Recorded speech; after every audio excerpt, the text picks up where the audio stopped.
Attam jirtu fayyaa keessanii uummata Oromoo, dargaggoo Oromoo, shamarree Oromoo, qeerroof qarree Oromoo hundi keessan attam jirtu nagaa keessanii fayyaadha.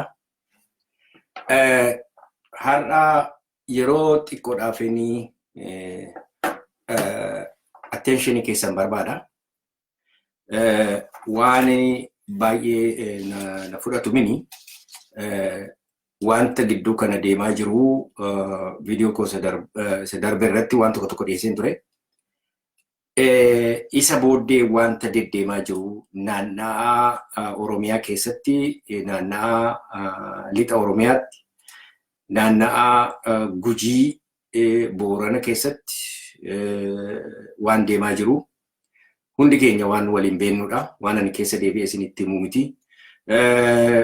Keessumatti Boorana, Baalee, Walloo, Harargee, Wallagga keessatti wanta deemaa jiru baay'een keenya waliin beeka.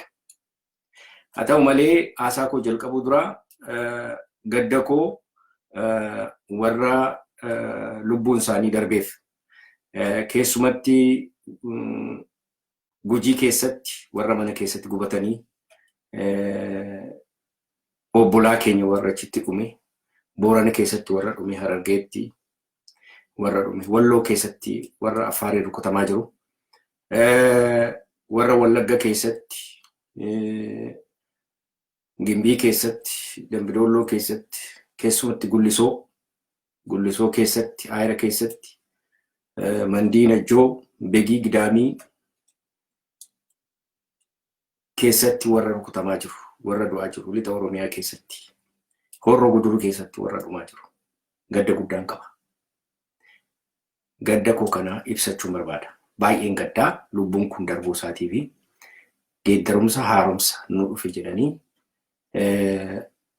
cinqaa bara wayyaanee jalaa dabarreerra jedhanii ijoolleen keenya nagaadhaan baatee galtii ofoo garaa keenya nu ciisee wayyaanee nurraa kaate jedhanii lafa isaan abdii godhatanitti, lafa isaanii rafnee bulla jedhanitti, lafa ijoolleen keenya bobbaatee nagaadhaan manatti galti jedhanitti, lafa isaan ijoolleen nattee barattee mana isheetti, mana abbaa isheetti nagaan galta jedhanitti, dubartiin nagaan baatee qoraanii cabsattee, elmattee, jabbii ishee manatti qabattee, ijoollee xixiqqoon sa'aaf re'ee tiksitee nagaadhaan manatti galu jedhanitti. Kuni balaan kuni saba Oromoo irra ga'uudhaaf dugugga sanyii irratti xiyyeeffatame, keessumatti saba Oromoo irratti xiyyeeffatame kuni deemaa jiraachuunsaa baay'ee waan garaa nama waadudha. Kuni maa ta'an jennu ta'eera. Maa ta'a yoo jenne of goomsuudha. Diina keenya hin beeknu jechuudha. Of goomsuun barbaadu. Maaliifi nama ribeeyaa kan wanta ta'eef waan diina koo beekuuf of goomsuun barbaadu. Ilma Oromoo, shamarree Oromoo, dargaggoo Oromoo, jaarsa Oromoo, abbootii keenya warra dhumaa jiranii, warra du'aa jiran, warra lubbuun isaanii darbu akka hin taanetti balbala haadha isaanii, balbala abbaa isaanii irratti dargaggoo gombifamaa jiranii gadda koo ibsachuun barbaada. Itti aansee waa'ee haaromsaa kanaa jecha tokkotu achi as baba'aa jira. Jechi kuni uummata Oromoo isa amma darara guddaadhaan lafarraa buqqaa lubbuun isaa darbaa jiru kana qabbaneessuudhaaf kan jedhuuni naaratiivii tokkotu jira. Namoonni akka isaanitti uummata Oromoo tasgabbeessuudhaaf akka isaan itti haala amma jiru kana explain gochaa jirantu baay'isee nama dinqa. Dheengaddaa aktivistiin keenya tokko gadi ba'ee maal jedhaa? Hacuuccaa namaatii jennaan wayyaanee qeerroof qarreen irraa ari'ee OPDOtti adaraa kennate jedha. Histirii haaraa kireetii gochuu barbaadu. Wanta akkasiin turre. Uummanni wallaansoo qabee dhaaba tokkotti hin kennanne. Dhaaba tokkoon adaraa hidhee waancaa sana fuudhee ho'uwatii na geggeessi waan jedhe miti. Kanarratti egzaampilii warra Ijiptiin isinii fiduu barbaada. Arab Springiin yeroo ka'e Ijiptiin ijoolleen dargaggoon kaatee yeroo Mubaarakiin raastee kuffisuudhaaf kaafte warri biyya sana keessatti organized ta'anii turanii humni ture Akhwan al-Muslimin warra jedhamanii dur yeroo jaban Gamal Abdel Nasser underground warra ijaaramanii turanii yeroo dheeraadhaa fi Egypt keessatti warra operate gochaa turan underground turanii yeroodhaa yerootti ol ba'uu filannoo keessatti qooda fudhachuu barbaadu yeroo tokko immoo yeroo dhaqanii immoo Muslimii irratti ka'anii isin extremistoota maaloo jedhanii hidhanii immoo hin dhokatu warra akkas ta'e warra baay'isee of ijaare waan turanii fi utaalanii chaansii sana fudhatanii dargaggoo kaabutanii. Isaan harkayyuun turre cubbuu. Maaliifi imperialistoonni akkatti Egyptiin qabatan beeku. Immediately Mursiin yeroo taayitaa fudhatu religion warrii jalqaban. Mursiin Akhwan al-Muslimin har'a taayitaa argattee kayyedhanii dhaqanii warra kiristaanaatti naqanii churchii gubuudhaaf nama jeesuudhaaf maaloo jeequmsa gaafa kaasanii kuni intentionally calculated ta'e wanta ta'eefi dafanii dhaqanii harka lafa jalaatiin yeroo Mursiin kan kun hin galleef Mursiidhaaf yeroo jeeqamsi kun ka'u karaa booddeedhaa waraanuma Mubaarak keessaa warra turanii generaalonni dhufanii fudhatanii Mursii hidhaatti gashan. Akkasitti fashal kan Egyptiidha. Inni kunis bifa akkasii tokko qaba. Har'a wanti Oromoodhaa hin galle tokkotu jira. Wanti Oromoo kadhaqsee baay'ee keessa deddeebisee dubbatee. Wanti hin galle tokko EPRDF uumamuma isaatii kaaseetu dabaree walitti dabarsaa dhufe uummata Oromoo. Please kun isiniif agalu. Jalqaba mootummaa kana kan qabate Amaara ture. Prime Ministerii Amaaraa ture. Wayyaaneen booddee hateessu iyyuu malee Prime Ministerii Amaaraatu dhufee qabate. Taamiraat Laayineetu qabate. Inni maal godhe? Walloo biyya Oromoo kana fuudhee Tigree wajjin walii galee Amaara jalatti gashe. Kaartaa irraa kute. Jabana Taamiraat Laayinee. Isa booddee maaltu ta'e? Isa booddee Tigree dhufee fudhate. Mallastu fudhate. Mallasi immediately dabarsuun barbaanne warra Saawuziitti koochi godha. Karaa booddee Hayilamaariyaamiin of booddee fidaa ture. Hayilamaariyaamiitti dabarse. Amma natural process yeroo follow godhu dabaree Oromooti. Jeequmsi akka tasaa ta'ee karaa Oromoodhaa qeerroon Oromoo humnaan ka'ee jannummaa guddaadhaan gootummaa guddaadhaan mootummaa sana bira yeroo dhaabatu silaasoo dabareen kan Oromooti. Maaliif Oromootti ilaannu jedhanii fuudhanii nama afaan Oromoo haasawatti kennan. Kuni akka waan samiirraa Oromoof gadi bu'ee godhaniitu warra dhiyeessu barbaadantu jira. Kanaafi OPDOs ta'u paartii mootummaati. Har'a biyya sana kan gaggeessaa jiru isiniif agalu EPRDF-tu gaggeessaa jira. EPRDF warri niifi biyya lafarra hin jirre uumu nutu gaggeessaa jira. Nutti kenname. Responsibility guddaatu nurratti kufe. Uummata Oromoo fantasii hin jirre. Gowwummaa hin jirre. Gowwomsaa hin jirre tokko keessa galchuudhaafi aangoo nutu qabate jedhanii haasa'uuni. Kuni tokkoffaa objective reality biyya sana keessaa wallaaluudhaafi wallaalummaadha. Ignorance. Numiti kan fudhate. Taayitaa sana kan fudhate EPRDF-tu fudhate. EPRDF-tu harkaa qaba ilmaan Oromoo. Please hin gowwoomina waan kana. Tokko kan lammata immoo engaddaa amma har'a kan hin dubbachuu barbaadee fi waa'ee koloniyaalistoota kana meentaalitiin isaanii akka isaanitti yaadu. Ilaa yeroo Miniliki yeroo inni biyya Oromoo kolonaaizii godhee biyya Oromoo qabate Raas Mokonnon Abbaa Haile Sillaaseetu reprezentii godhee mootummaa Itoophiyaa kan Minilik kan Amaaraa kana bakka bu'eetu Berlin Conference irratti qooda fudhachuu dhaqe.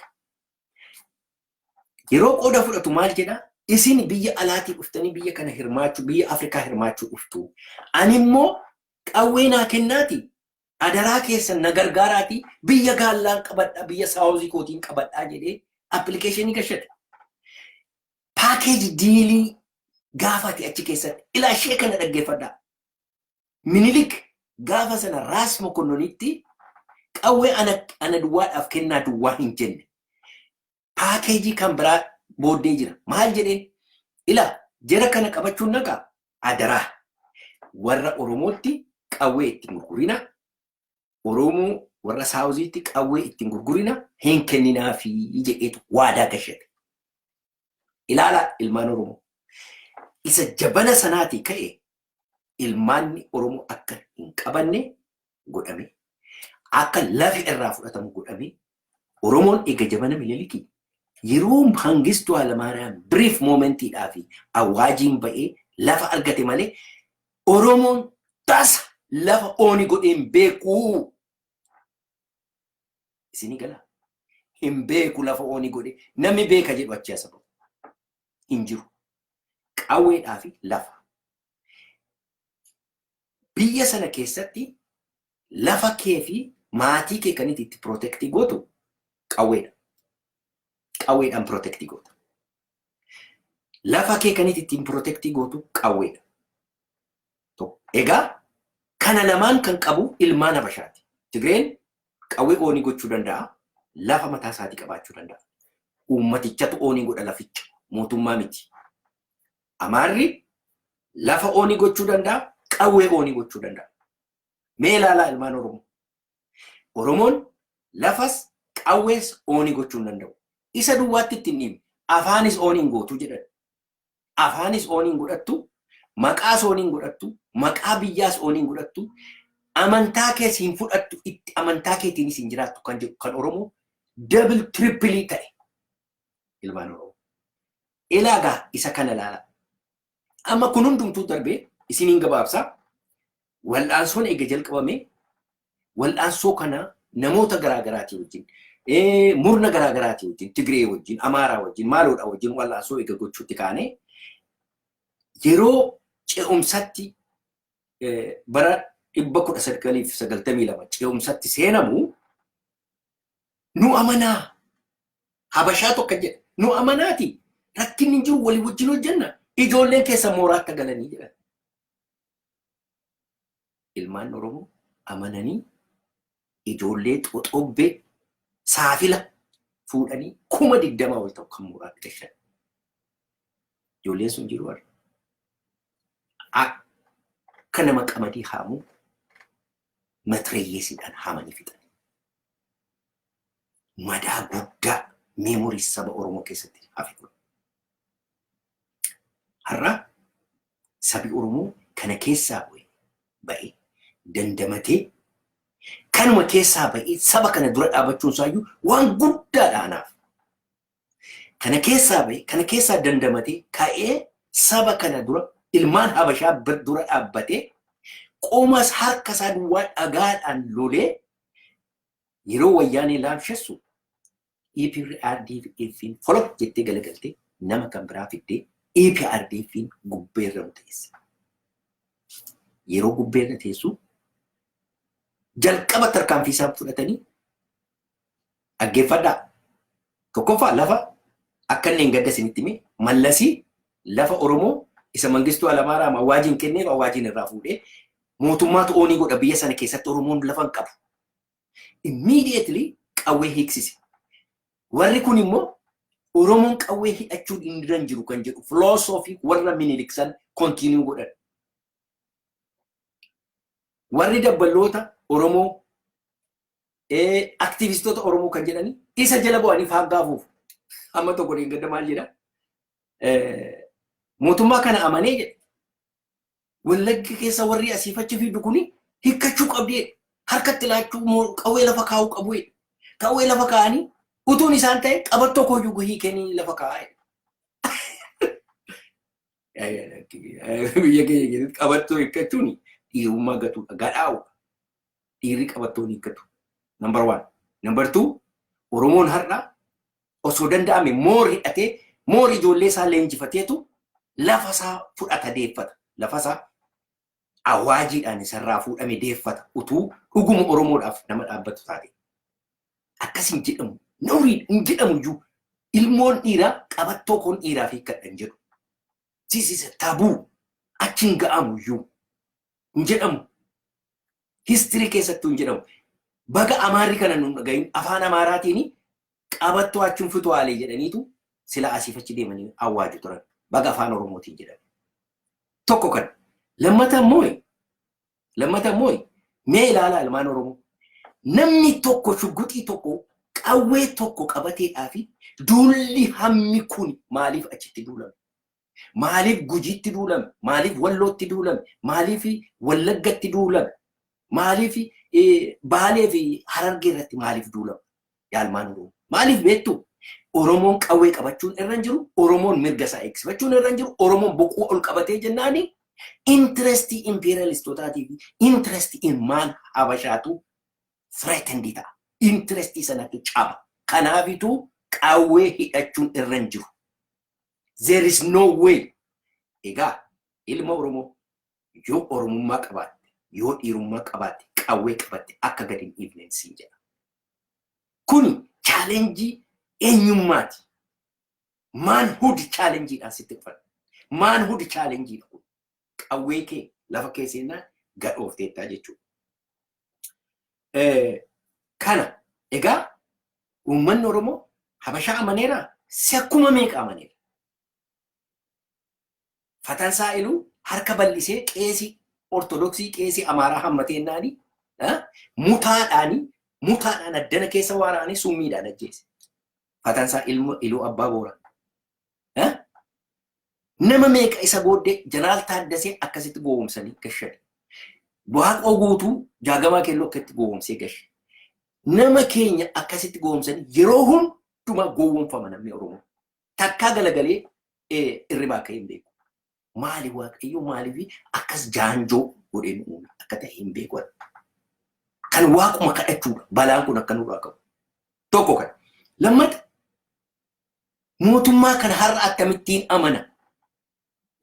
Mootummaa kana amanuudhaaf gaaffiin siif qaba. Har'a kan Oromoo ollaa Oromoo kan hidhatee Oromoo marsee jiru Beneshaangul Oromoo marseetu Oromoo irratti agreesii godhe biyya Oromoo irra keessa dhufee Oromoo rukute bare. Ilama ilaalaa kililiin tokko hidhateetu agreesarii ta'ee Oromoo dhufee lole. Isin galaa joon kililiin Afaarii mootummaadhaan hidhatee EPRDF'dhaan hidhateetu Walloo irratti duule Walloo qalaa jira. Mootummaan Sumaalee mootummaa isaaniitiin hidhatee Oromoo irratti duule Gujii lafarratti duguugaa, Boorana lafarraa duguugaa, lafa jirutti dhala namaa lafarraa duguugaa jira. Meelaala. Har'a kan nu rukutiin jiru Saawuzii keessa warri Geedawoodhaa Gujii irratti duulte kaleessa Gujii irratti dhukaasa banteetti. Wey amma kan nu lolini warra Sidaamaa warra Saawuzii duwwaadha. Isaan xiqqoo irribaa waan ka'aniif dhukaasa nutti hin banin jiru. Gambeela warri Gambeela dhukaasa nurratti hin banin jiru. Wait wanta dhalatu hin beeku. Mee amma gaaffiin isiniif qabu warra mootummaa ammaa kanaaf iyyitaniif gaaffii tokkoon isiniif qabu. Isa qawwee qabatee wal ijaaree uummata Oromoo irratti duulee lafa irraa fudhatee lafa irraa qalee fudhatee magaalaa isaa gubee dubartii isaa gudeedee biyya isaa keessaa isa ari'aa jiru kan agreesariidha kun. Biyya Oromoo keessa dhufe Oromoon hin dhabe. Isa kana akkamittiin dhiistanii utuu isa hin eeggachiisin ijoollee xoxobbee Wallagga keessa asiif achi deemtu. For the first time Oromoon qawwee tokko harkatti argameenaan duulli hammi kun birgeediin kun taankiin kun matirayyeessuun kun baazuqaan kun summiin kun akkamittiin achitti yaa'a Wallaggatti. Akkamittiin itu Gujiitti yaa'a. Akkamittiin Harargeetti yaa'a. Maali kun gudiin? Maali gudiin nu qabate? Kana gaafadhaa kana gaafattaniittu warra aktiivistoota ofiin jedhan maaliif Sumaaleen hin kachiifne? Oromoon dhaqee lolle Sumaaleetoo dhufee Oromoo lolaa jira.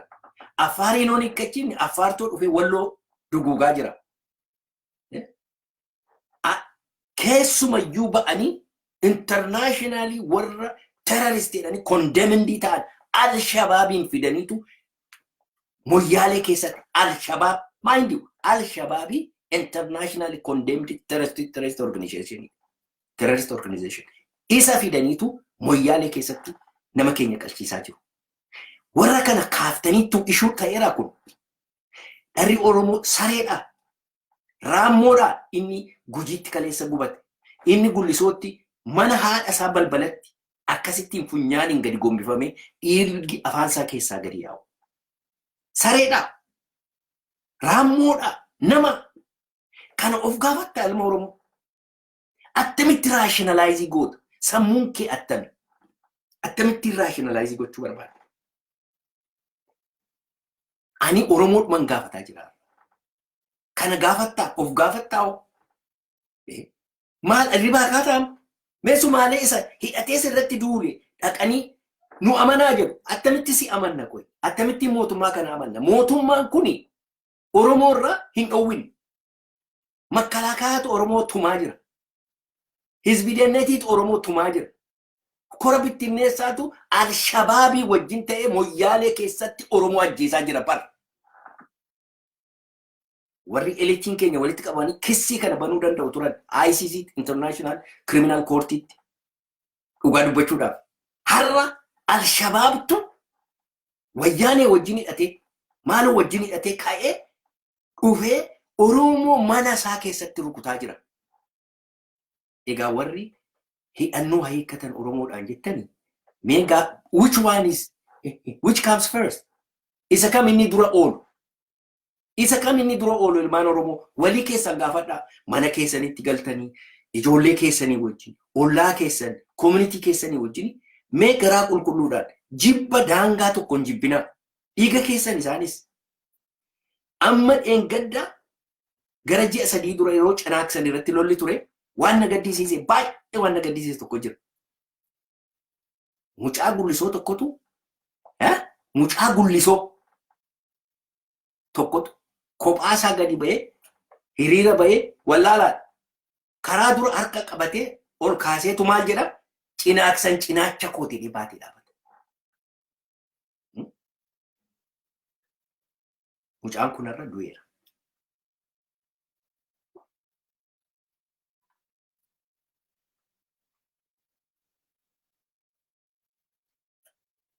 Kanatti deemaa jira.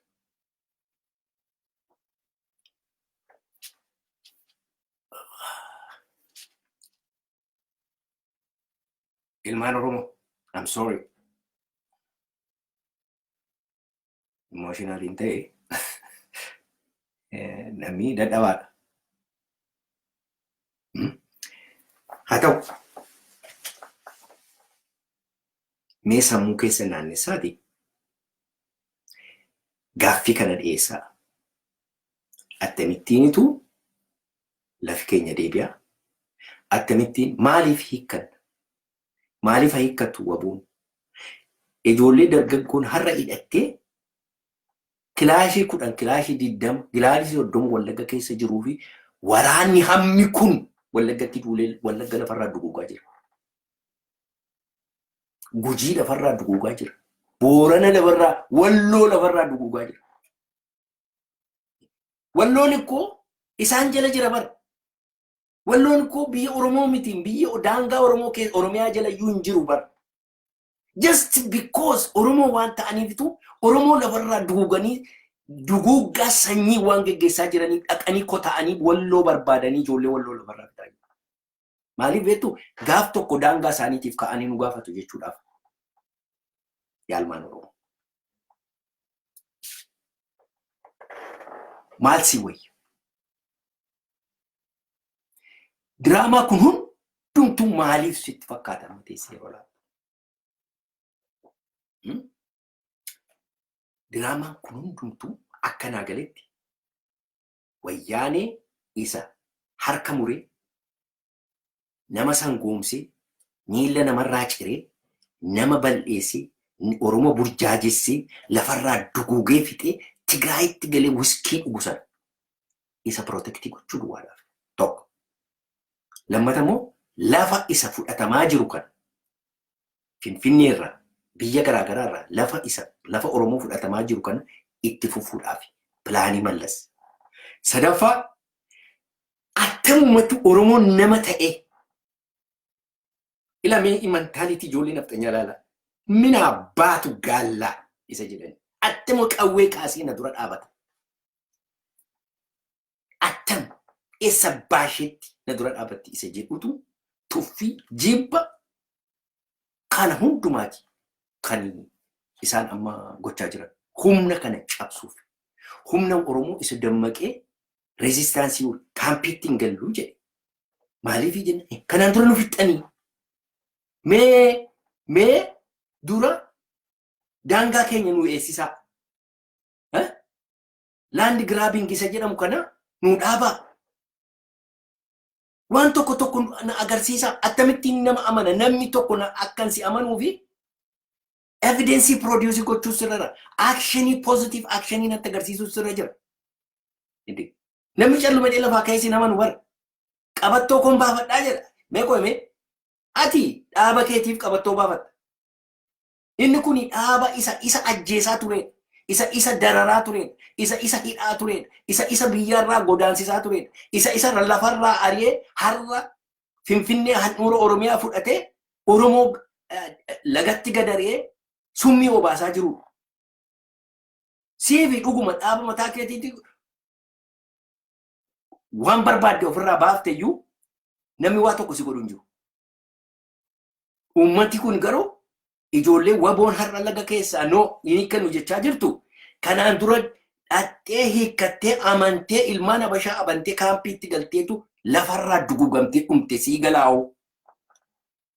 Kana sababisaa. Kanaafi dura dhattee ati of amansiisuu danda'uu qabda. Dhaabi kee kun dhaqanii amansiisuu danda'uu qabu. Daangaa Oromoo deebisanii amansiisuu danda'uu qabu. Daangaan sun deebi'uu qabu. Harargeen inni hamma kanaan miliyoonaan buqqa'e biyya isaatti deebi'uu qaba. Booranni Moyyaalee magaalaan Booran harkatti deebi'uu qaba. Wallagga keessa inni akkasitti nama gidiraa nama lafarraa duguugaa jiru achi keessaa ba'uu qaba. Kana booddee na amani yoo jette si amana. Bineensa mini ijoollee bineensaa mini kan laga keessa jiru ijoollee marrumaan namaa keessaa baatee garuu maali jarri kuni lubbuu isaanii kennan barnoota dhabanii miti ijoollee intelligentiidha ijoollee yuunivarsiitiidha ba'an baay'eetu keessa jira. Akka abbaa fedhee eenyu olitti baratanii waan baay'ee irra warra ga'aniiti. Dhaqanii kaampiitti galanii awuraa godaanaa qofforan ijoollee akkasii mini warri achi jiran bara. Ijoollee executives ta'uu danda'an. High ranking officials warra ta'uu danda'anidha bara achi keessa lubbuu isaanii dabarsanii kan uummata Oromootiif lubbuu isaanii kennaa jiran. Waraanatti dabalamanii dhaqanii zabanyaa ta'anii yeroo haasoftanii limee xinnoo ishee saalfadhaa. Xinnoo saalfii godhadhaa yeroo haasoftan. Ijoollee kana akka tuffiitti hin ilaalina. Ijoolleen kun intelligentiidha. Waan hojjetan beeku, waan jedhan beeku dura eenyummaa keessan itti agarsiisaa. Dura honestii keessan agarsiisaa. Shawwadaa isa kanaan dura ittiin ijoollee keenya fixxan sana dhaabaa. Dhaabneerra jedha araara gaafadhaa. Yeroo sana gaa ijoolleen osoo hin gaafatin qawwee sabatti kennaniitu magaalaatti galuu danda'u. Gaaffiin isaanii guuteefi jennaan. Gaaffiin qeerroo amma kan guute maaltu jira? Wal gaafattanii beektu ilmaan Oromoo? Kan deebi'e maaltu jira mee? Isa kam inni deebi'e? Laandi giraabingiin dhaabateera? Dugugginsi sanyii dhaabateera? Afaan Oromoo deebi'eera? Magaalaan Finfinnee kan Oromoo ta'eera? Maaltu deebi'ee jira? Garuu wanti isinii bixxilamaa jiru jira. Karaa Noorziiti. Another wave of occupation to qophaa'aa jira. Humna resistii godhu cabsanii eega jilbeenfachiinsanii booddee zawudii sanatti isinii dhufaa jira. Kophee warqeetti isinii dhufaa jira. Akkasin dhaxxanii miila sanatti kuftaniif isinii qopheessaa jiru. Kana hin fudhatta taanaani rakkinni hin jiru. Walirratti duulii dhaqii wal fixi. Dhaqi ajjeesi. Boorii dhiiga boossachi as deebite. Maaliifi teknikta Habashaa wallaaluurraa kan ka'edha. Kana aariidhaan hin dubbadheerraa dhumiisa baay'ee deemaa jira. Baay'een gaddee emotionally isinitti ta'ee jabaadhaa. Hin moona ani shakkii tokko hin qabu. Moonee Republic of Oromiyaa dhaabbanni malee tasa nagaadhaan jiraataa jiru Oromoon. Filannoo maalee jinni Jibuutii maaloo jinni qaalaa balaa warri jedhan kuni gaafa filannoon dhufu qalqalloo fudhatanii manatti galu. I guarantee you that. Injiru waa insa ufumaati. Ilaa kanatti aanee immoo waa'ee isaa wallaansoo nagaa jedhan kananiini wallaansoo nagaadhaan maaloodhaan bilisummaan dhufase jedhan kanan maybe isinii dhiyeessata. Jabaadhaan waaqayyo isinii wajjin haa ta'u biyya nagaa keessa jiraadha nagaadhaan oolaa galatooma dhuftanii dhaggeeffachuu keessanii galata guddaa qabdu ijoollee Oromoo. Ilaa yoommoo dhugaadhumatti wanti ani irra darbee isin tuqee maal jedhe yoo jiraate natti himaa. Kan biraan har'a kan nu barbaachisu tokko ta'uudha. Hundumti keenya ilaa balleessaa abbaa fedhe qaba. Shanee jedha, qaama ce'umsaa jedha, maaloo jedha, dhaaba garaa kana ilaalaa hundumaa. Namni waa tuttuqaa hin dhabne hin jiru. Hundumtuu balleessaa qaba. Har'a garuu yeroo hundumaa habashaanii maal jedhu? What is important now? Amma har'a kana important in mind kan jedhutti deebi'a dhalli namaa. Abalu achi dhaqe, abalu kun shanee, kun maaloodha. Maybe waluma qixxee jibbina yoo ta'a, you never know. Garuu har'a maaltu barbaachisa? Hamma daqiiqaa kanatti maal kan nu barbaachisu? Tokkummaatu nu barbaachisa. Diina isa walitti dhufee nu ari'aa jiru kana dafnee wal geenye ofirraa gad eebbifne booddee walitti galagaluu dandeenya. Rakkina hin qabnu. Diinni gubbaadhaa baay'isee nutti qophaa'aa jira. Ilmaan Habashaa wal ijaaraa jirti nurratti dhufuudhaaf. Utuuti shaneen achi dhaqe, ce'umsaa achi dhaqe, abaluu achi dhaqe, utuma jettanii hallayyaa isa kan biraatti gadi galuudhaaf deemaa jirtu. Kanaaf yaalmaan Oromoo walitti quba qabuu dhiifnee hamma danda'ame tokko ta'u. Warri hoogganotaas immoo responsibilities irra jira. Hooggan ofiin jechuun ikkoo differensii keenya cufachuu dandeenya jechuudha bara. Filoosofiin hoogganaa danda'ee tanii araara kompromaayisii gochuu nan danda'a. Oromoon Oromoo gidduutti kompromaayisii gochuu danda'a jechuudha filoosofiin isaa. Filoosofii kan biraan qabu. Hoogganni kompromaayisii godhaa, intirestii isaa fooloo gochuu danda'a, saba isaa gaayidii gochuu danda'a. Akkasatti dhagoogdee hin ta'u. Walitti araaramu, walitti deebi'u, diina isa nu dura jiru ilaalu. Kanaan isin jedha. Jabaadhaa Waaqayyo isin wajjin haa ta'u.